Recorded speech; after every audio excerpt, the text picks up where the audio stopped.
Hey, small group leaders, thanks for everything that you do. I hope you're having a great week. And each week with these videos for the past 6 weeks, we have been looking at a new characteristic from a list of 7 non-negotiable characteristics for spiritual leaders. And if we can remember to continually work on some of these characteristics, we can become an even more extraordinary spiritual leader for our students. And we already do this. We already influence our students in these ways. So let's continue to remember we can always learn how to do what we do better.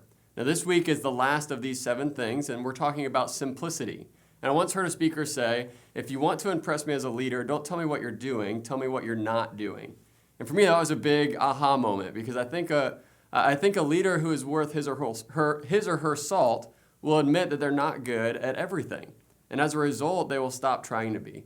Reality is that every one of us only do a few things well.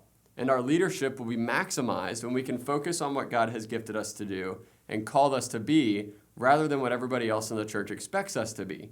I can't do everything, but I can do something. And the something that I do, I will do well, and I will do with excellence. And that's why we have a team approach to ministry.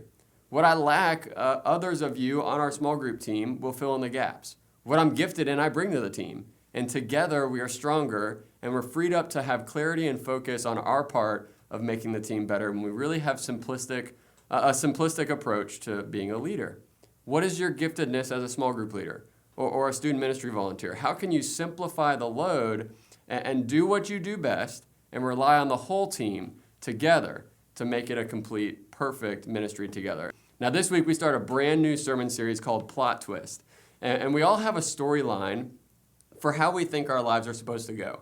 Maybe for your students, that story includes straight A's, a perfect family, lots of friends. Maybe it's athletic stardom and college scholarships. No matter what it looks like, we have a script for how we want or think high school and middle school should go. And that's great until things don't work out like we had hoped. Our real life plot twists make us feel disappointed, powerless, and wondering how things will turn around for the better. The good news for us is that many of God's followers in Scripture experienced major life plot twists long before any of us did. Now, one such man is Paul, who experienced a series of life-altering plot twists just after he met Jesus. And as we look at what Paul wrote about these plot twists in his own life, we'll see that even when it feels like the story has reached an unexpected end, God is still moving and we can still trust him. In fact, it may just be the plot twist that makes our story even better. Now, there's a quote from a leader named Carl Sandburg, and it says, "Nearly all the best things that came to me in my life have been unexpected and unplanned by me." Now, not to be a downer, but plot twists are a part of life. There's going to be a time in your life, or you're in a time right now, where life gives you a plot twist. Things are going great until something happens that throws you for a loop. Sometimes we know what we could do to make the situation better, but usually we don't know how to fix it. Or we cope by doing something unhealthy that eventually leads to even more problems. Now, Paul experienced a huge plot twist in his life, a good one, when he met Jesus. Now, I should mention that at this point in the story, Jesus had already died and been raised from the dead, and I'd say that qualifies as a pretty huge plot twist. And that encounter changed Paul's life so much that he went from plotting the murder of Jesus and his followers to actually becoming one of his followers. His life did a complete 180 twist. Now, in one of his letters to a group of friends in Corinth, he says this: 3 times I was beaten with rods. Once I was pelted with stones. 3 times I was shipwrecked, and I spent night and day in the open sea. And that's 2 Corinthians chapter 11:25. He was beaten and shipwrecked, and Paul had found himself in all sorts of disappointing moments. So when he wrote to communities, he wasn't speaking as an outsider or somebody with an easy life. He was speaking as an expert in disappointment. And the advice he gives to the church in Corinth can help you, and it can help me as we figure out what to do with some of life's toughest circumstances. Now, Paul goes on to say, we are hard-pressed on every side, but not crushed. We're perplexed, but not in despair. We're persecuted, but not abandoned, struck down, but not destroyed. That's chapter 4, verses 8 and 9. And notice Paul doesn't say, he doesn't say everything's fine. He doesn't pretend that life as a Jesus follower is easy and awesome and fun all the time. Paul is saying that just because a situation is disappointing, it doesn't mean that situation is the end of the story.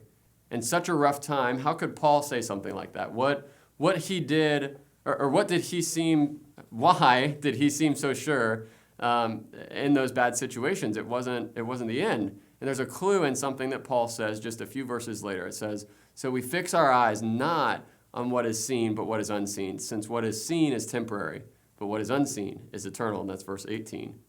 See, even when there's trouble, you can trust God. You can choose to fix your mind on trouble in front of you. You can convince yourself that life is over, or you can fix your mind on the fact that there's a God who loves you and a God who is all-powerful and who is made up or who is up to something that you might not be able to see the finished product yet. See, when you fix your mind on what is unseen, you begin to experience the same thing that Paul wrote these letters about, and that's hope. You experience hope. So when you choose where you focus your attention, you can fix your mind either on the trouble in front of you, or you can focus on what you know to be true about God, or you can focus on where you've seen God working before. Or even better, where can God use this difficult twist in your life to grow you into a better person or to connect you better with somebody around you? Now, as you head out this week after youth group, I want us to be thinking about one situation, and maybe for you as a small group leader, come prepared to share this in your small group, but think of one situation in your life that has the tendency to get you down. What would it look like for you to trust God in that area? And even if it doesn't go away, what are some ways that you can imagine God helping you through it? Because there's always the silver lining. There's something that we can see better in the middle of a plot twist, but it's what you focus on. So that's what we're talking about this Sunday, is our focus is on trusting God, not the negativity that we sometimes drift into. So we'll see you at 4:45 for our small group leader meeting. Hope you have a great rest of the week, and we'll keep in touch, guys. See you later.